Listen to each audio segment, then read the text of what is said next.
Hey, what's up guys and gals? My name is Rick9G. I'm so happy to be talking to everyone. Thank you so much for joining me today. We're going to be looking at the Three Stooges, more specifically the 50th short film released by Columbia Pictures on October 4th, 1940. Filming took place between May 25th and the 29th of the same year.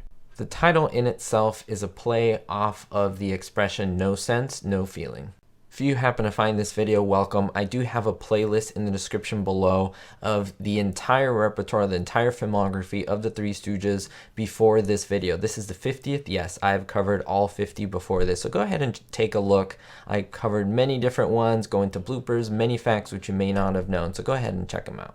Most are familiar of the Stooges through reruns. Now, this is one that is not often run throughout syndication, so it may be a first for a lot of you to see. Now in this one, the Stooges take their jobs as census takers. I think that's pretty apt to right now because we have the 2020 census coming. What's really interesting is that this took place in 1940. It was filmed in that year. That's why they did this plot. And so this would be almost 80 years ago, which is interesting. Now the Stooges would gather information on everyone from people in high society all the way to football players, but they did this during the game, and that's where the hilarity ensues. Depending on the short that we look at, there are either a mixture of bloopers, history, and facts, but in this one we have a lot of locations that I'm going to point out, and the first one is where we start out. That's at the Square Deal Swap Meet. Now, this one makes use of the location of Brownstone Street. That is actually on Columbia Ranch. And when this was shot in 1940, it already had 25 years of comedy acting experience, which they shot other movies and things right in this spot. So that's really interesting. Now then the boys run up the steps of City Hall. Now this scene was filmed at one of the buildings on the east side of Brownstone Street. Now Brownstone Street here, as I said, was used as City Hall, but 2 years later, they removed that revolving door and it became a police station for another Columbia production. Now as we see the boys come out of City Hall with their gigantic census books, we hear that Curly believes that it is Independence Day in October, and he claims, "You never can tell. Look what they did to Thanksgiving." Now you may think, well, what is that a reference to? Well, in 1939, FDR, Franklin Roosevelt, President of the United States, he moved Thanksgiving to an earlier Thursday in November to lengthen the Christmas shopping season. Now, this act angered many conservatives, which made the holiday end up moving to the fourth Thursday of November, which just happens to be on the last Thursday of November most years. But from 1940 to 1941, the holiday was on the third Thursday of November.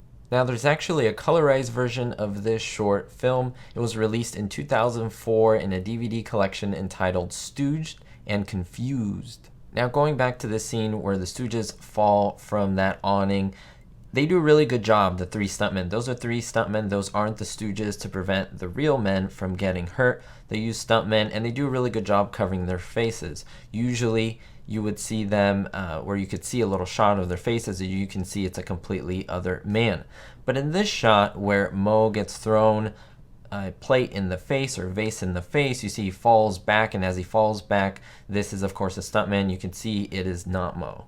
The Stooges are running away from the cops like they do in many Stooge shorts, but they go into this pretty high society house, and it's really funny because you see Curly put some alum inside the punch, and everyone is just, oh my goodness, this is the worst. But you do see the amazing Vernon Dent. I classify him as an official Stooge because he's in so many of these shorts, so I do have to always highlight him, Bud Jameson, and Emil Sitka whenever they show up during an episode. Can't forget Christine McIntyre later on during the Shemp shorts that I'll cover. Now there's a shot where this spike punch hits this woman, and basically you can see her dress was completely dissolved, and you can see her leggings. And let me tell you, for 1940, that was fairly risque, and it surprises me that it's even in this short. Moving on, we see this scene with the Stooges trying to enter the baseball stadium, the baseball field. And you see a guard there with the exit tunnel 12, players only. That was actually used previously for a prison set in a few Stooge shorts.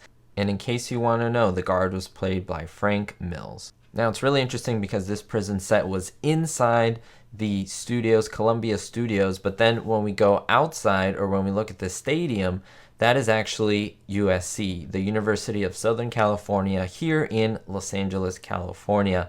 The field is called the USC Blvd field, and that is where they had all of these shots, and it's very reminiscent to Three Little Pigskins. I did cover that short. It's the one that co-stars Lucille Ball, so you should take a look at that video if you are a big fan.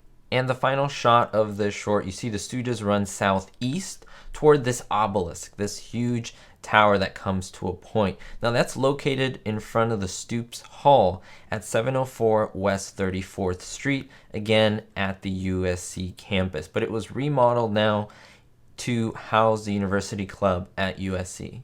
So I hope you enjoyed this look at this Stooge short. I do, like I said, have the complete list from the previous 50 shorts, so go ahead and take a look. Many hours, many things you will learn about the Stooges, and I think it'll help you love them even more. We'll see you next time. If you do want to see more videos like this, thumbs up this video and subscribe. We'll see you all next time, and don't forget, be hopeful. Thanks as always to all the Patreon supporters, especially the executive producers for this video, Andy B, David D, Ricky, and Joe R. Thank you so much to everyone.